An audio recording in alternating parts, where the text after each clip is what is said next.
With a pair of fright flicks battling it out, David Daniel has the early estimates for this weekend's top 5 films. Barbie stayed in 5th place. The year's biggest hit added $4 million for a domestic total of $626 million. My Big Fat Greek Wedding 3 fell 1 spot to 4th place on ticket sales of $4.7 million. At number 3, The Equalizer 3, as the Denzel Washington action flick made $7.2 million. Alicia Drake, find your voice. A Haunting in Venice, Kenneth Branagh's 3rd outing as Detective Hercule Poirot, scared up $14.5 million to debut 2nd.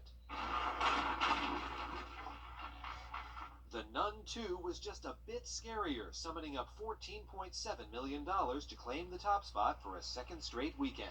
In Hollywood, I'm David Daniel. You know, I don't mind Hollywood flicks, bringing in Hollywood early. Hollywood, Halloween. I was about to say what? In September. I don't know. Those 2 words are mixing up in my head there. Just like those spring, fall temperatures. Emily, why don't you take it away? I don't know what you're I got you, Craig. I got you. This is why we have a team going on here. There you go. Anyways, looking at a sunny start for our work week.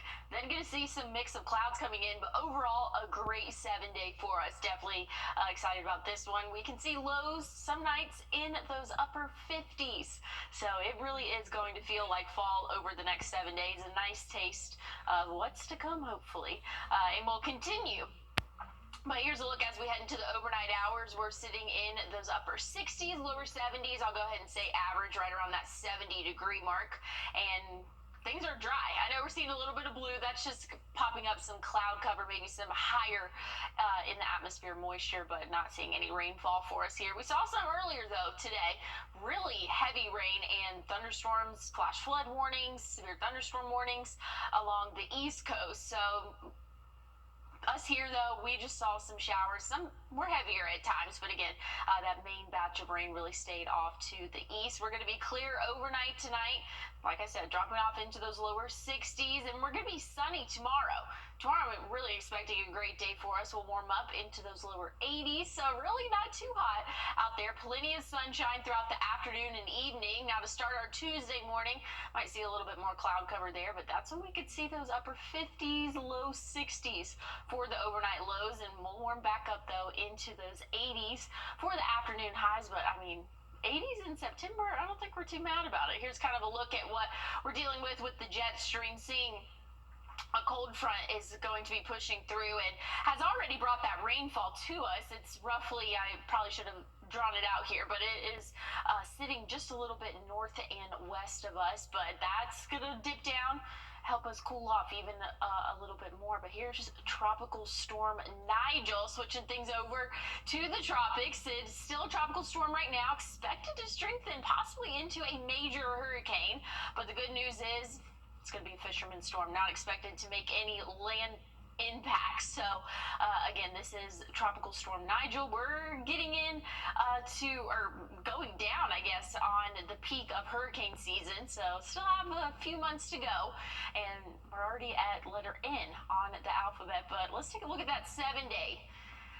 84 for Monday and Tuesday, mostly sunny. Overnight lows going to start to dip into those upper 50s. I mean, the rest of the week's lower 60s. Can't complain there, Craig. And might see some rain next Saturday, possibly even leading into the early morning hours Sunday, but I'll fine-tune that over the next couple of days since it is a little bit further away, but a great work week for us. Definitely loving these fall temps and seeing it clear up. Thanks for that, Emily. Well, coming up in sports, the Falcons battle it out against Jordan Love and the Packers, plus the ATL becomes the home of USA Soccer. That's all next in sports. And as we head into break, here's a live look at New York City and your winning lotto numbers.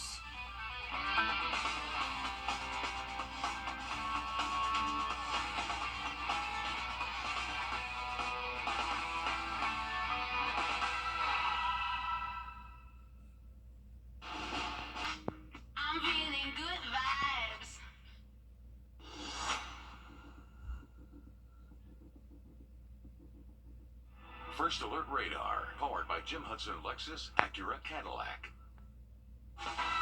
On your sideline, sports brought to you by the Hawk Law Group. It's If you had a chance to take a look at your TV Sunday afternoon to catch an NFL game, you could probably call a cousin or a friend in another state watching another game doing the same thing you were, sitting on the edge of your seat. That was especially true for Falcons fans. It came down to the final minute when Younghoe's 25-yard field goal glided through the goalpost. The defense came out and shut down Jordan Love to finish her out. A lot of times in this league, you see a lot of teams lay down and just call it quits. But it says a lot about what we got in this locker room, about the coaches that we have. Shows how much we fought, and it wasn't perfect. There's stuff that we got to correct so we can be better next week and for the rest of the season.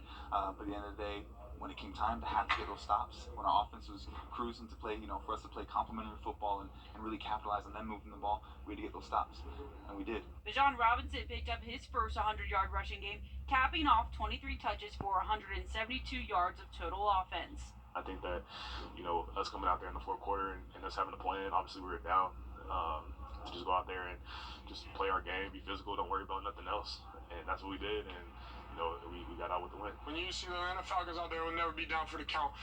We're going to fight until that clock hits zero. So, that's what I'm proud of this team and everyone on this team for not giving up, and just keep going out there and just fight until that clock hits zero. Falcons start the season 2-0 for the first time since 2017. On to the Panthers. They had an extra day of prep this week before their Monday night meeting with the Saints. That also means a day of extra reps for wideout DJ Chark. Chark was out last week from a hamstring injury. Not only that, they had an extra day to decide who will step up at left guard. Brady Christensen was lost to a season-ending bicep injury.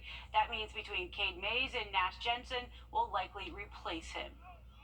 ATL's Wide World of Sports just got a little bigger. USA Soccer recently announced it's building its new headquarters and its first ever national training center in Atlanta, making the city's America's newest soccer capital. Joshua Skinner has more. It's no secret that Atlanta has passionate sports fans. This is a city that represents the new America. Fans like Matthew Lascota. This was the scarf after they won the championship. We got 6 more scarves on us. And although the Braves recently won the AL East, again, the city experienced a win Friday that took place outside the field of play. This is a once-in-a-generation moment for soccer in the U.S. USA Soccer announced it will move its new headquarters to Atlanta from Chicago. We already got them on the rap music, so soccer is another thing that we really want to pull forward. They'll also build their first ever national training center in Atlanta. With fans like this, who arrived hours before kickoff, it's easy to see why. We are a soccer city, and now we are the capital of soccer in this nation. Meaning USA Soccer will no longer live the nomadic lifestyle. I think that's a pretty big change in the whole U.S. soccer community. Instead, it'll be the American epicenter of the world's largest sport. I think Atlanta is becoming the mecca of a lot of things. We start with music, now we're moving to movies, and then soccer and other sports alike are really all going to follow behind, especially with this move. At Mercedes-Benz Stadium, Joshua Skinner. This is a great day in the ATL. Atlanta News First.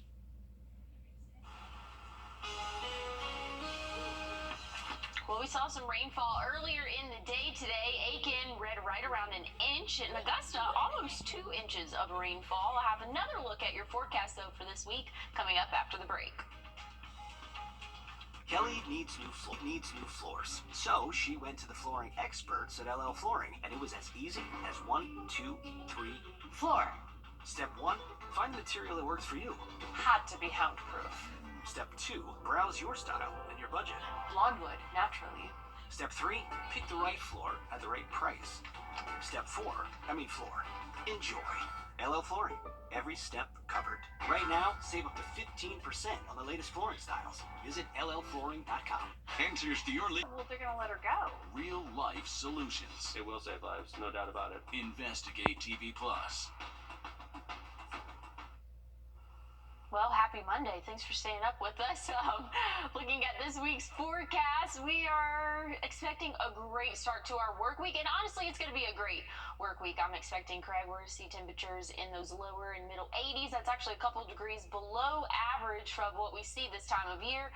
Overnight low is going to be in those upper 50s, lower 60s. Next chance of rain is going to come next weekend. And my 7-day switched. I just realized that since it's the new day, it just moved everything, because I was about to say we're going to see rain on Saturday, but it just moves everything because of that. Ah, looky there. Well, there you go. I'm just loving these fall temps, really. 50s, 60s, reminds me of home. You know, especially this dry week. We had a really wet day today. But one last story before we go. Coca-Cola is introducing a futuristic limited edition soda called Y3000. The company says the drink was co-created with humans and AI. They say researchers gathered data on what people think the future tastes like, then used AI to determine the flavor, pairings, profiles. AI was used to create the label design. I'm just saying they should have used it to create the perfect soda flavor. Why a futuristic soda when you could just try and use AI to make the perfect soda? I'm not here for this. You're not here for this? No. Just none of it?